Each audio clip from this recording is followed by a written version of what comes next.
And we're live. Well, hello everyone. This is Dr. Alan Weinstein with my co-host Dr. Randi Ross. Welcome to another episode of Building Your Wellness Brand Within Your Community. Today's episode is brought to you by Epic Consulting, making sure your electronic presence is all it needs to be. And Community Wellness Day. Every great opportunity begins with the first step. Take that step with Community Wellness Day and the System, the official marketing program of healthcare practitioners everywhere. Hello, everyone. This is Dr. Alan Weinstein. I'm hearing someone in the background, guys. And the VIP app, the only application that allows you to bring your live hangouts just like this one to the desktop, smartphones, and tablets of everyone that follows you. Our apps are so good, people are going to want to lick them.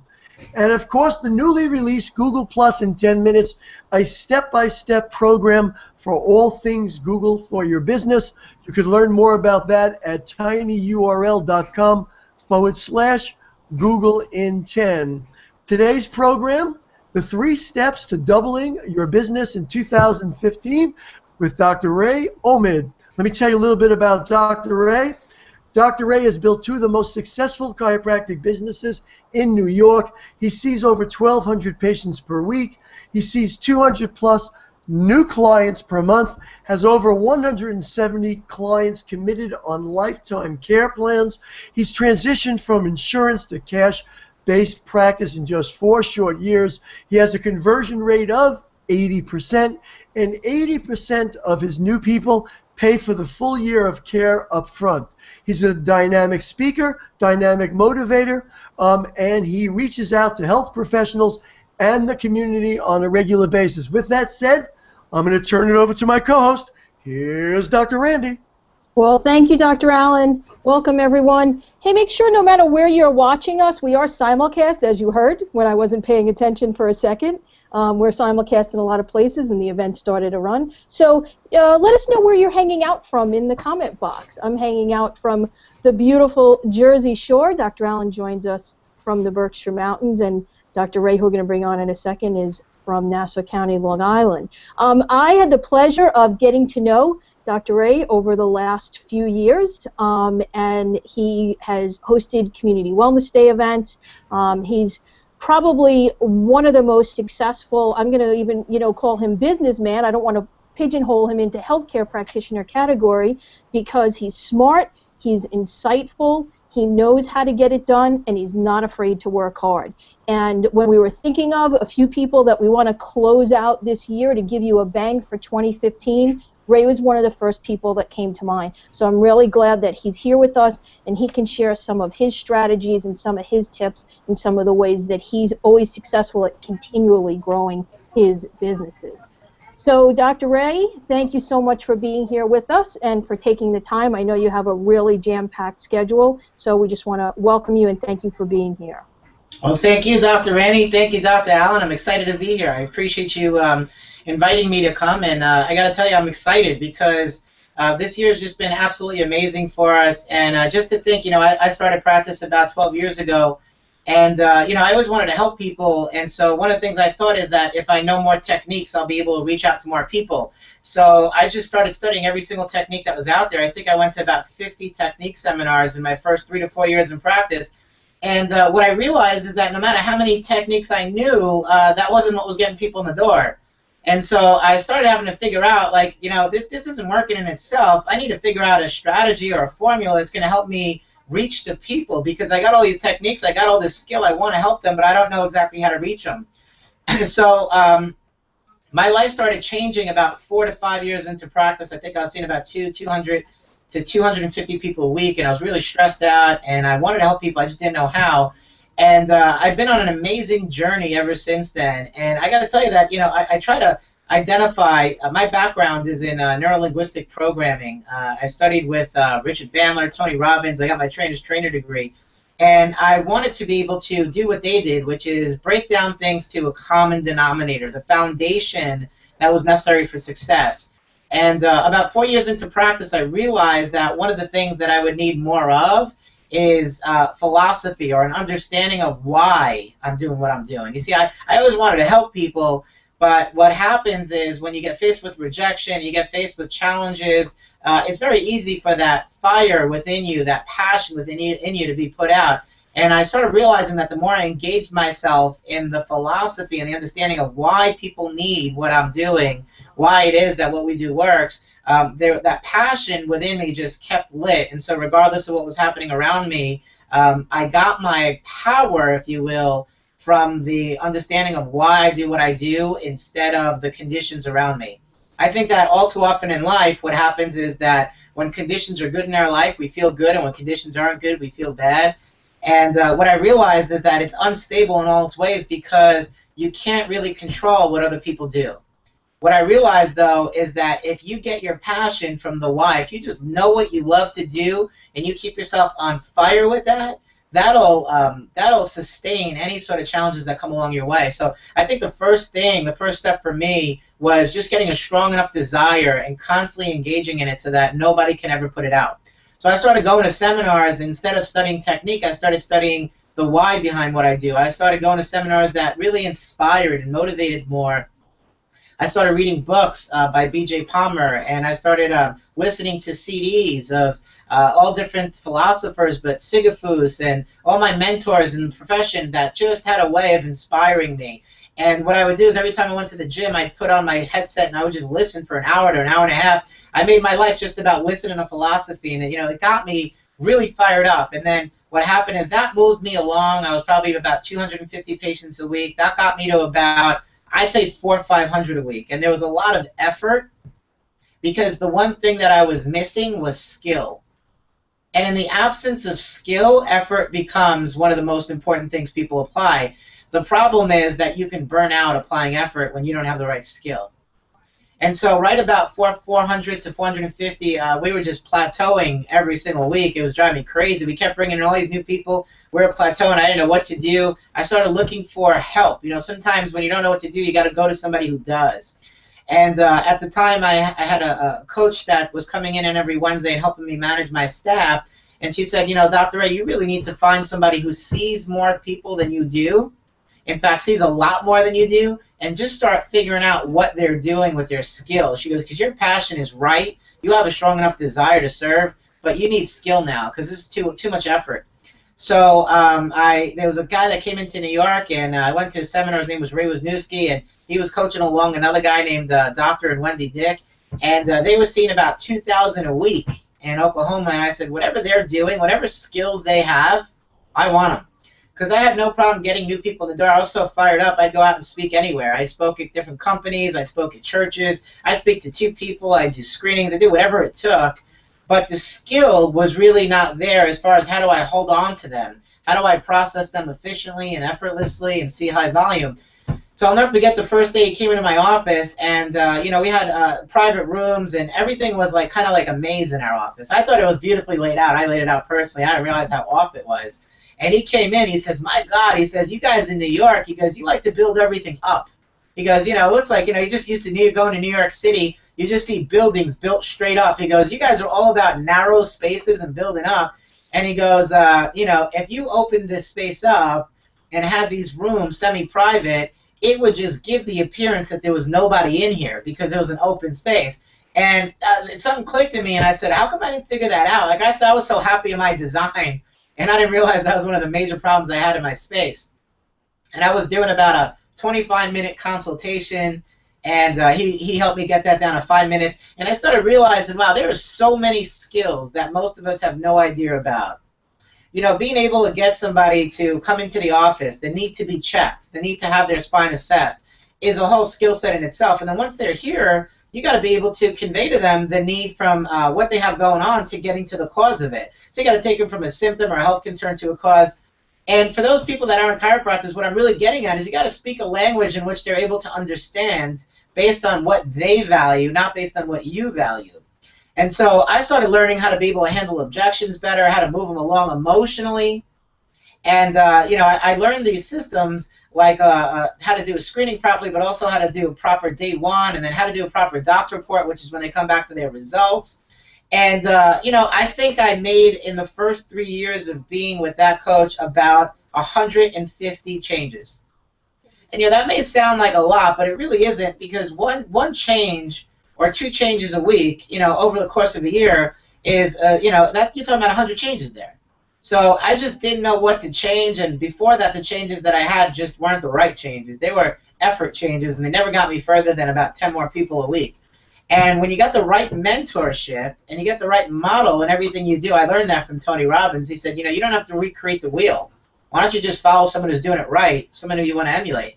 And so when I got that down, I realized that I still needed my desire to be strong, my philosophy to be strong. So I kept engaged in the green books. I kept engaged in the CDs. I went to Dynamic Essential, great place to get philosophy, or New Beginnings, or Life Vision in Atlanta. But I also made sure that I worked on my skill. And that got me to about 800 a week. And our skills were really efficient. We had what we call a day 4 process. We have systems in place that help get our patients to understand that more people need to hear this, and they get their friends and family. They become part of a culture. They become part of the practice. It becomes their practice. So they take ownership of it. So they say, you got to come check out my place, my doctor. That's a great thing. That's what every person needs, because that's when they're with you for life. When you engage them in a culture, the smallest thing that you could do is just take care of their spine. The largest thing you could do is make them part of a vision.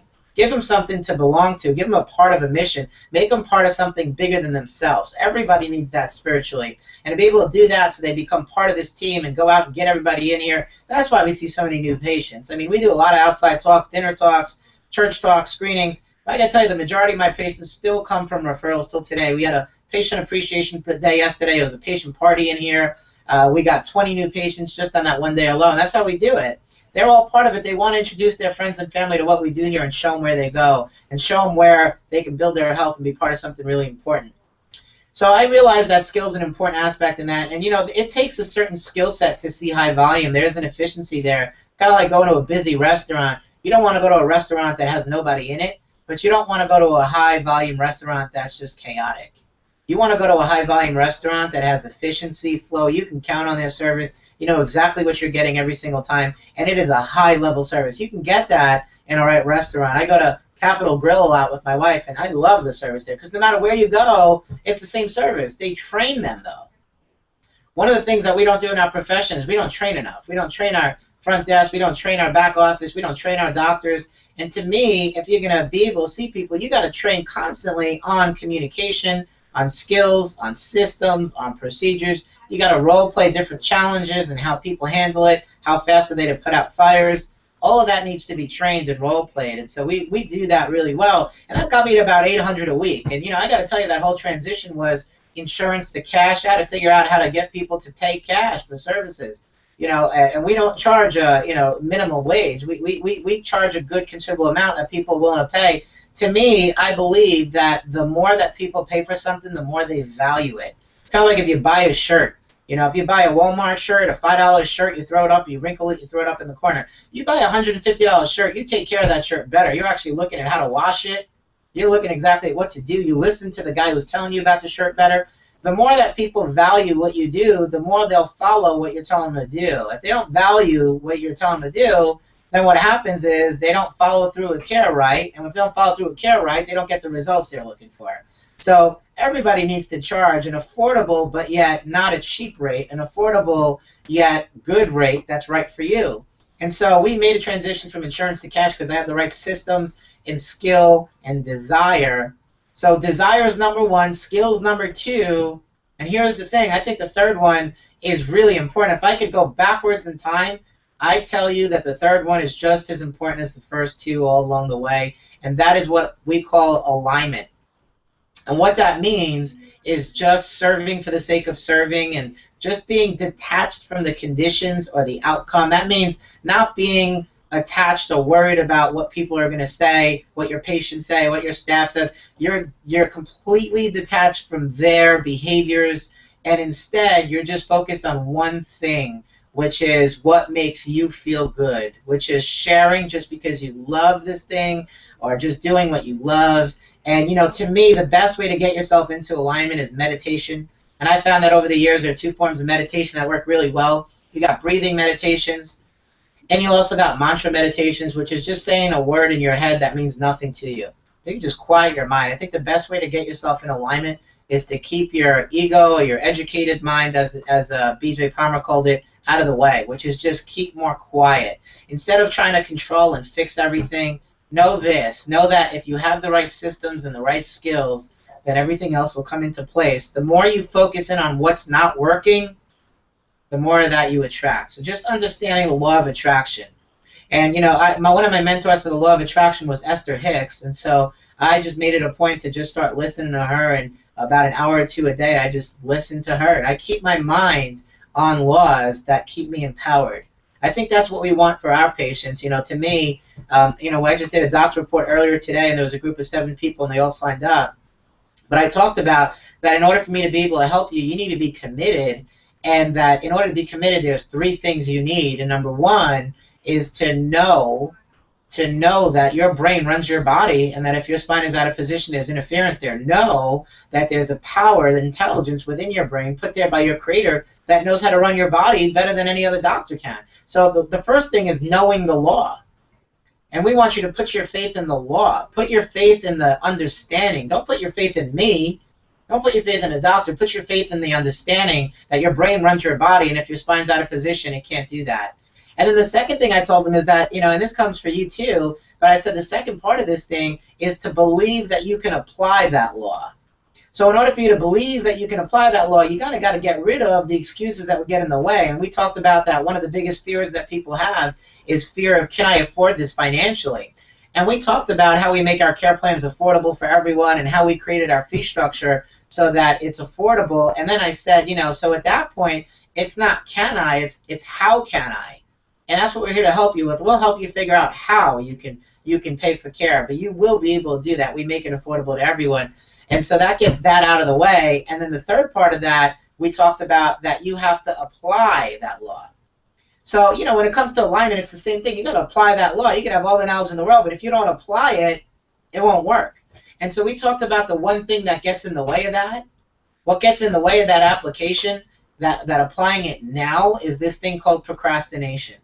We just prioritize everything else. You know, we talked about how procrastination is the thief of health, and we talked about if we find that spine is out of position, when do we need to start correcting it? Next week, next year, or right now? Everybody says now, and you go exactly right. So we would never let you wait. We would never let your brain not running your body continue in that course. We know which way that's heading, and so we're going to focus on removing that and building you up. And I think that when it comes to alignment, it's the same thing. We make a lot of excuses because we just get so caught up in action, and our mind gets the best of us, and we get into too much thinking syndrome. And so we just start thinking about everything. I call it TMT, too much thinking. I just made that up. I like it, though. So, yeah, you get into that point where it's a TMT, and so what happens is you make every excuse on why you can't take time to breathe now. And so if you take the time to breathe before you start your day and when you go at night, when you start thinking, when you got TMT syndrome going on, that's the time you need to breathe, not act. And that's a hard thing to do because you're going to want to fix things. You're going to want to think, you know, if I could just get this one thing, then I'll relax after that. And what I need you guys to know is that that's backwards. And that the more you begin to breathe and release that tension and focus in on what's working, the more you'll start attracting things working. The more you trust the laws that govern this universe, the more you trust the law of life, the law of attraction, and you apply them in your life, the more they'll work for you. So the way that I got from 800 to 1200, and we're still going up now, is I let go. I let go of trying to control. I let go of everything knowing that the skills were all there. Looking back on it, I know they're all important. I know the desire is still important, the skill is important, and the alignment is important. But I got to tell you, at the level of volume that I'm at, there's a lot of things that you can focus on that you're going to want to fix. That doesn't go away. It actually gets more. But what becomes important is to keep light and have fun, which means keep in alignment through it. And you can tell by the way you feel whether or not you're in alignment or not, because when you feel good, you're in alignment. When you don't feel good, you're not. So if you're focused in on something and intensifying it and magnifying it and it doesn't make you feel good, you'll try to want to change the condition to change the way you feel. But because the vibration hasn't changed, even if you change the condition, even if you get rid of that staff member, even if you change the client, even if you get somebody to see things your way, you're still resonating with that vibration and you'll attract another one just like it. So you're better off getting into alignment before you act. You're better off clearing your vibration and then training. You're better off cleaning your vibration and then speaking. I can tell you, doing doctor reports 3 times a week and doing outside talks a minimum of once a week, I speak about 4 to 6 times a week. The only way that I have the energy to do that is when I'm in alignment, because when I'm in alignment, I'm just speaking because I love it. I'm not attached to what people think. I'm not attached to what they do or don't do. None of that matters. I'm just speaking because I love to share what I know with the world. I know so clearly as to why I do what I do now, more so than ever before. And, I've probably been through more challenges than the average person, not just in this profession, but in life. And I can tell you that looking back on it, every single one of them, see, that's the thing. Challenge is a catalyst for your growth. Challenge makes you see the things you need to see in order to grow. Dr. Ray, let me jump in here for a second and ask you a question if I can. I hear what you're saying, and I totally agree, but I want you to talk for a minute about finding your own voice, because one of the things I've realized in doing this for 30 years is someone will listen to you speaking on our show, and they will want to be Dr. Ray Omid. And if they try to be Dr. Ray Omid, then they're not listening to their own voice. So talk a little bit about that if you can.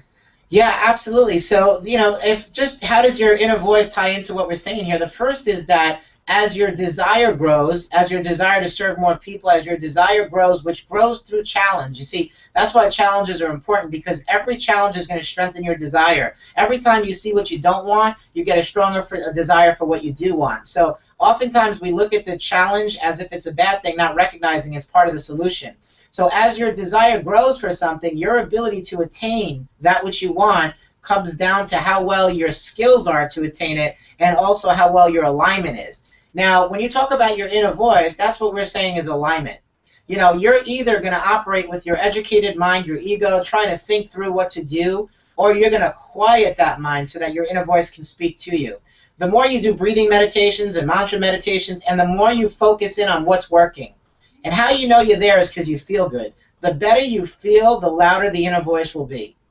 The worse you feel, the less the inner voice is speaking, and the more your ego or educated is trying to solve everything. I think a great book or CD series on that is really Esther Hicks. I think that I got that from her, just really applying that law. Your inner voice gets louder as your head gets lower. As the voice in your head gets lower, your inner voice gets louder. So everybody's got their own desires, and life will help you choose what those desires are for you. But in order to make those desires a reality, there are certain skills that you need. So you look for mentors that are exactly where you are and ask them what they're doing. And the second thing is you got to listen to that inner voice. You got to get into alignment, because when you're in alignment, it's effortless. It comes through you instead of you trying to figure it out all with your education.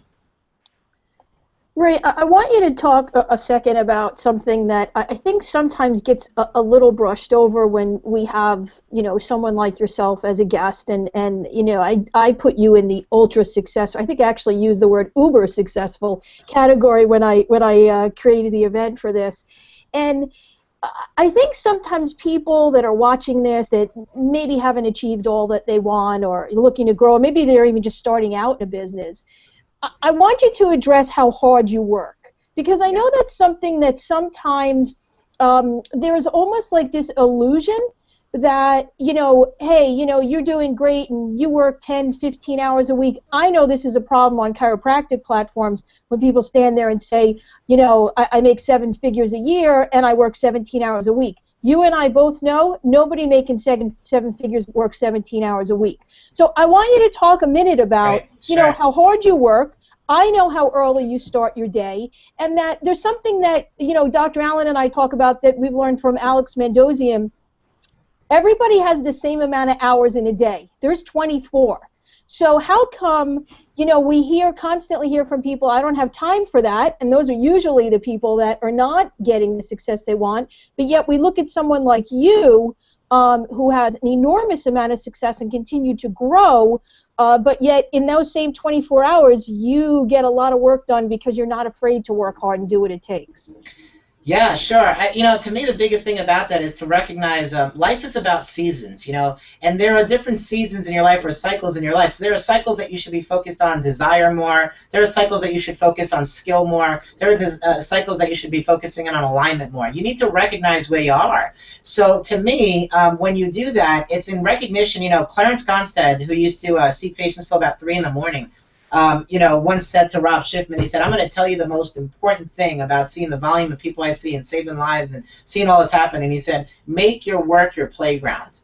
And you see, the thing is, like, when you're in the right season and you're succeeding at it, work becomes fun, and so you love to work. To me, this is my life, so I dedicate it to it. As soon as I'm up in the morning, I'm meditating, I'm getting myself ready for the day. That's part of my day. Right now, I'm in the season of alignment. Before that, when I was focused on skill, I'd get up and start listening to my coach's CDs and start implementing the changes in the office, and I was all skill-driven. And before that, when I was in the season of desire, I just kept listening to philosophy. So I start my day at about 8, 9 o'clock in the morning. I start meditating, getting ready for my day, but I go all the way till about 9 o'clock at night. I just love it because I'm always doing the season that I'm engaged in. If for some reason somebody's feeling burnt out, it's usually because they're out of alignment or their desire is weak. So, that's what leads to burnout. So the more that they check in with themselves, if you're not feeling fully, that means alignment needs to be strengthened within you. If you're efforting and you're not getting further and you're plateauing, it's usually your skill isn't there where you need to be. And then if you're burning out and your desire, you're just getting a lot of challenges and you're feeling worn down and forceful, it's usually because your desire is off. So to me, I don't think work ever stops. But to me, no matter where I am, I live this life. So whether I'm at a family gathering, I'm talking about chiropractic, my mind is constantly thinking about how to serve more people. And, the thing about balance, because I did want to mention that too in there, is that whatever I do, I'm there 100%. I think that's how people get more done in less time. If you're fully present in what you do, your time expands. So the more clear I am, the more in alignment I am, the more my skills have been trained, the more my desire is there. You do those three things, you're just able to show up and get more done in less time because you're more effective.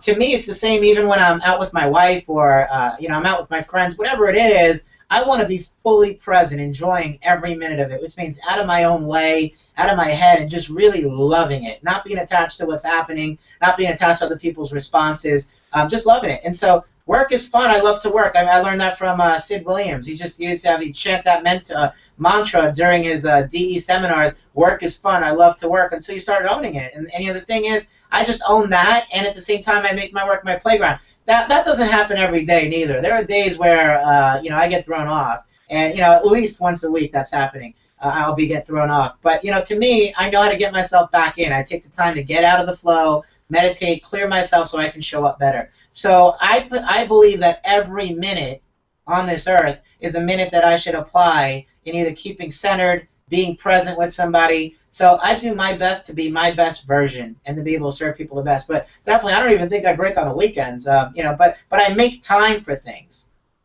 Balance is about making time for things. It's about making sure you have time to spend with your wife, making sure you have time to spend with your kids, and not letting one category cross into the other. What that means is that, like, when I'm at work, I'm fully present with my patients. I'm all in.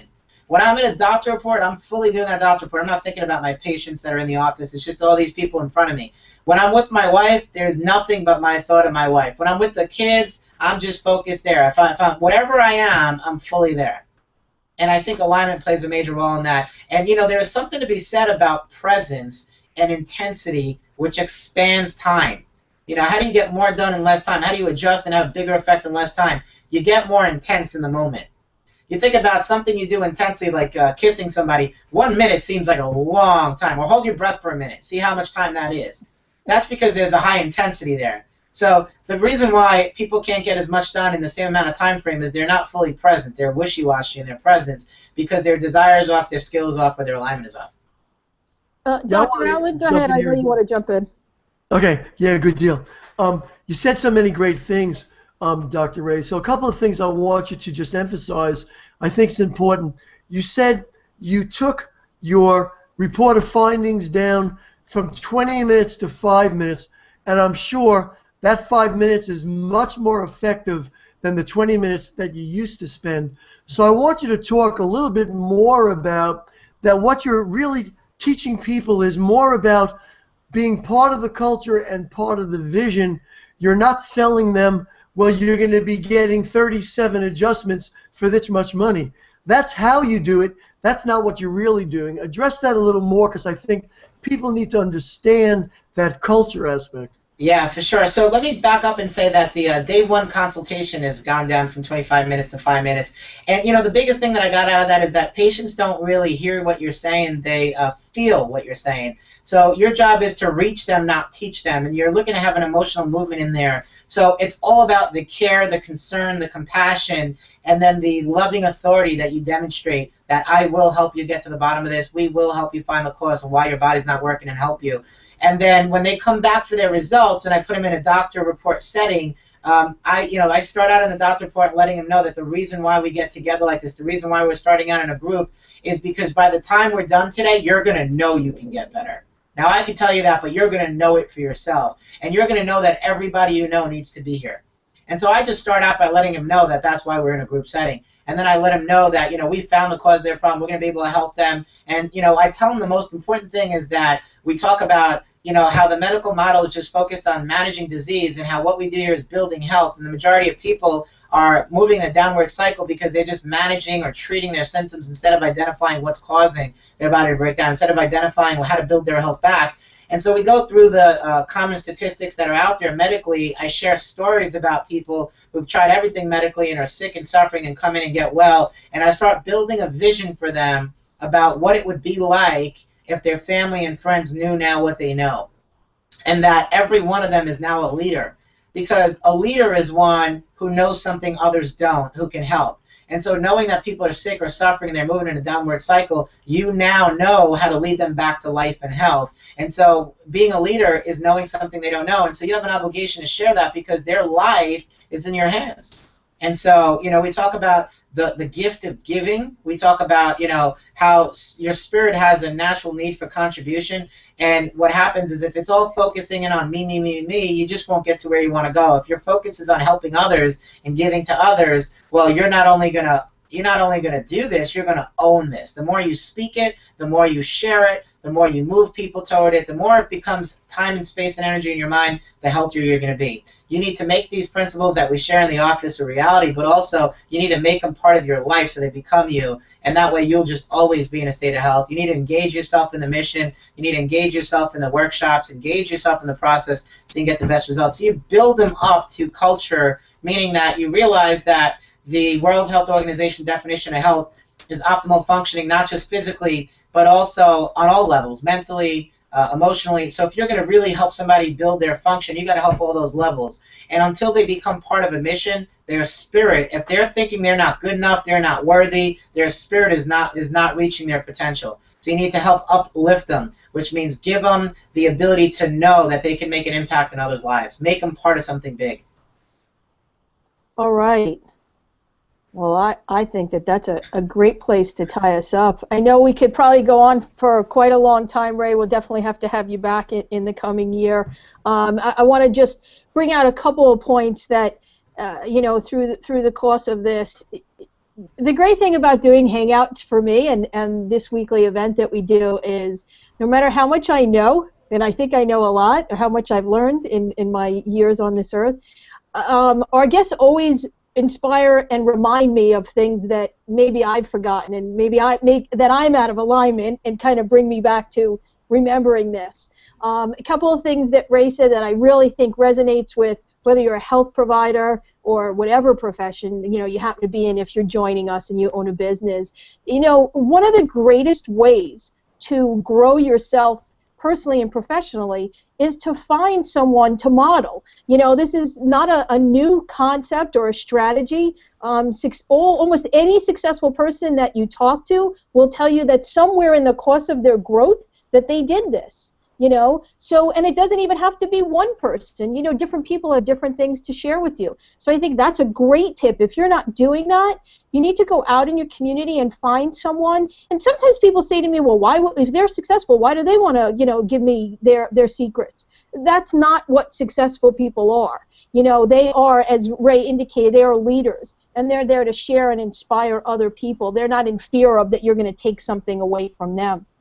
Don't reinvent the wheel. So many people spend so much time, energy, and money trying to figure everything out or think they know how to do it when it's probably already been done and perfected and proven. So, look for that in whatever your specialty is, that there are things available that will allow you to grow at a much faster rate.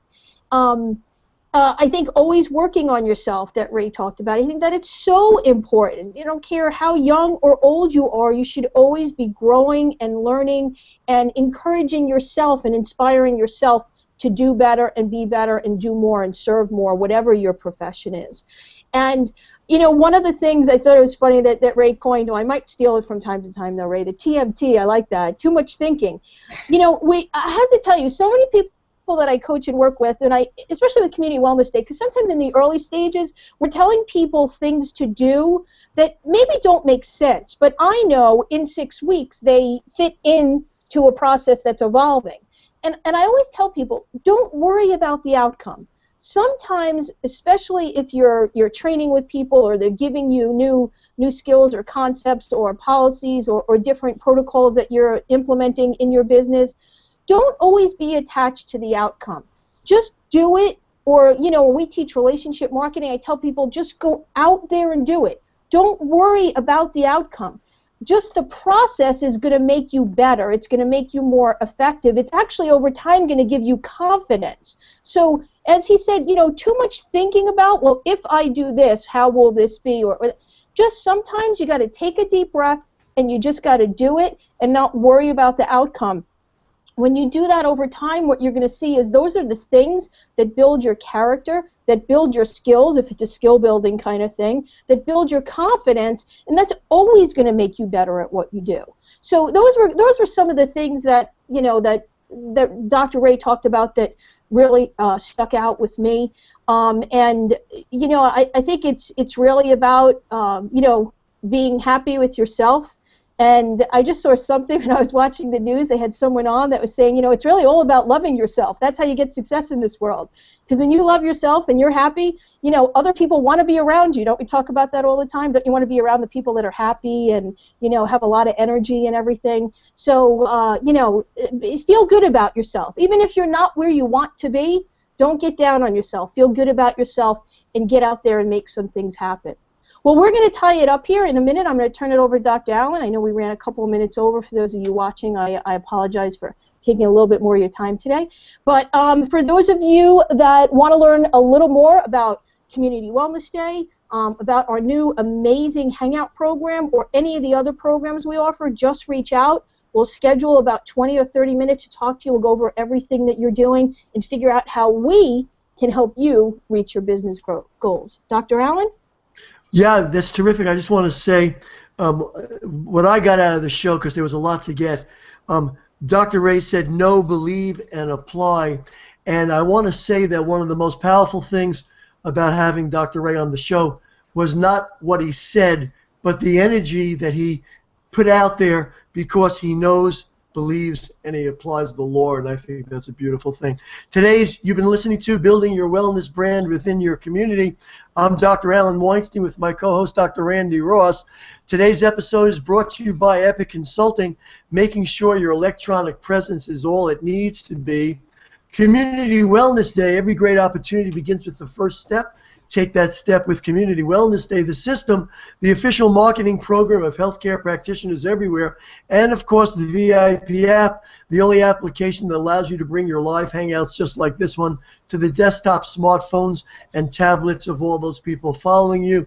And of course the newly released Google in 10 Minutes, a step-by-step program for all things Google in your business. You can find out more about that at tinyurl.com/Google in 10. On behalf of myself, Dr. Alan Weinstein, my co-host, Dr. Randi Ross, and Dr. Ray Omid, we'll look forward to seeing you next time. Bye, everyone.